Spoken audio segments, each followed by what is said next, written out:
We have a name that is far larger than our size. I hope it's a value-added kind of touch. We take everything that we do very sincerely and very seriously and try to do the best possible job. When the engineering staff says, at what level do you want this executed?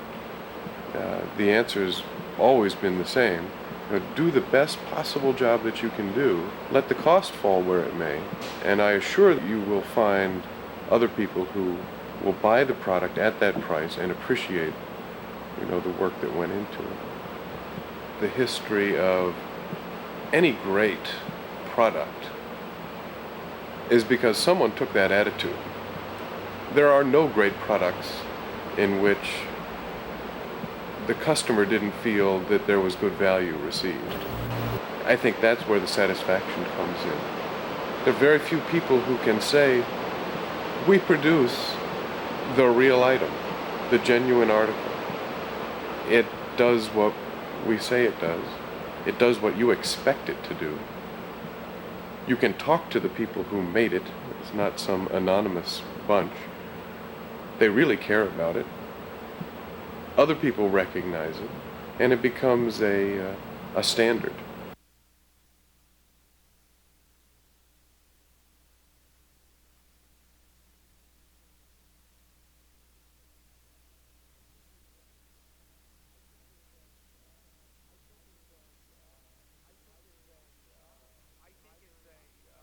I think it's a tiger in disguise, because it's got the speed, immense speed, and yet it's totally quiet. That's something Rob Charman and I noticed. It's completely quiet all the time and dead smooth. You can't believe it's so smooth. If you weren't looking at the stopwatch and you weren't looking at the speedometer numbers and so on, you'd have no idea that you were going as fast as you are going.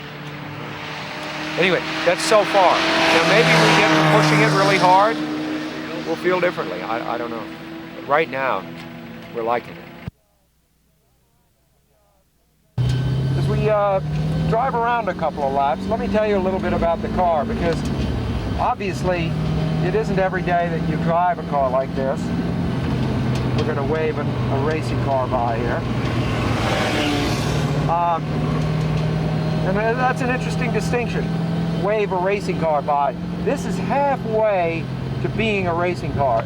It's extraordinary that it has all of the appointments of a street machine and yet can electrify you with the kind of performance in the turns and straights of which it's capable. It really embodies the old ideals of a GT car, the romantic ideals of a car that could be driven to a racetrack along the public highway and then race. You could almost do that with this. And yet, you have all of the creature comforts. It's quiet, it's calm. It's quite an achievement, especially, I think, for the price. And if it sounds like I'm making an ad, I really don't know what to say about that. I'm impressed by the car, frankly. I'm proud that it, frankly, is made in the United States. Of course, the main thing, when it's all said and done, the thing you're going to remember at the end of the day with this car is the power. There's no doubt about it. It has just, the power is, the turbo, you feel as if you're going along a straight. When the turbo is really coming on in its mid-range where it's the strongest, you feel as if the road just plunged downhill. That's the sense of acceleration that it gives. It's otherworldly. You have to experience it to really feel it.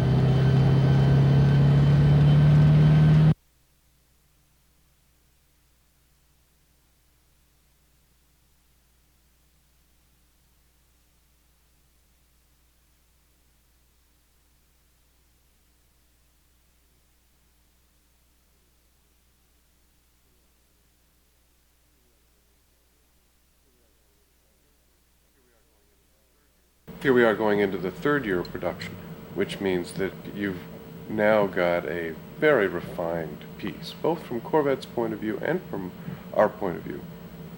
The platform's very stable, has been since 1984, so it's very much in the refinement mode.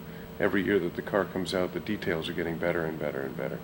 This year's the 6-speed gearbox, selective ride control, 17-inch wheels, bigger brakes, better build quality from Bowling Green. Here we are looking at the world's most high-performance automobile available to the general public for a very reasonable price. And its major asset is not its speed, not its handling, not its braking. Its major asset is that it is a totally reliable, drive it every day automobile that also happens to have those performance standards. This is our rolling laboratory project Sledgehammer.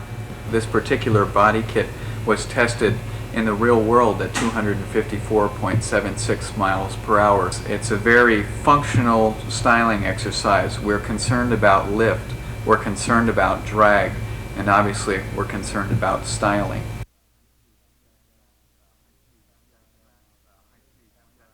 A high-speed test track, after ironing out some minor bugs, driven at 400 kilometers per hour, and then essentially loading our overnight bags back into the car and driving 750 miles back to the shop so that we can say, okay, this body kit is able to be delivered to our customers as it stands.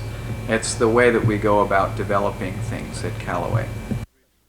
General Motors has agreed to distribute this special version of the Corvette worldwide through its international export sales. The European dealer will get both his Corvette training and his Callaway training from us. We'll be setting up, in conjunction with international export sales, the ability to train the qualifying mechanics, salespeople, dealer personnel, so that each one of these cars winds up being very well taken care of. It's very important to us to have people enjoy the experience of owning the vehicle and not be frustrated by it. This car, for instance, is an automatic. A lot of Corvette buyers in this country need an automatic. It was up to us to select a gearbox that was strong enough to handle the 562 foot-pounds of torque that this engine puts out. So we built a very special turbo-hydromatic 400, incorporated a electric overdrive into the tail shaft housing to give it its 4-speed capability. And we've calibrated it so that it's a very sporting automatic. Its shifts are firm, it can take wide open throttle shifting all day long. It's a very rugged piece that we feel very comfortable with. The thing that became apparent to me after working on this vehicle for a couple of years was, we knew it had some strong points. We knew it was a very modern design, we knew its brakes were extraordinary, and we knew its acceleration was unquestionable. But the thing that really hit me was when you take all of the areas that you would normally compare high-performance cars by, acceleration, both 0 to 60 and quarter mile, top speed, braking, lateral force, that is cornering ability, and fuel economy and price. So you take those categories and put in the great cars of the world, the supercars of the world, 928 S4, or even a 911 Turbo, a Lotus Turbo Esprit, a Lamborghini Countach, and a Testarossa. And if you chart the performance of all of those cars in those categories, guess who wins every category?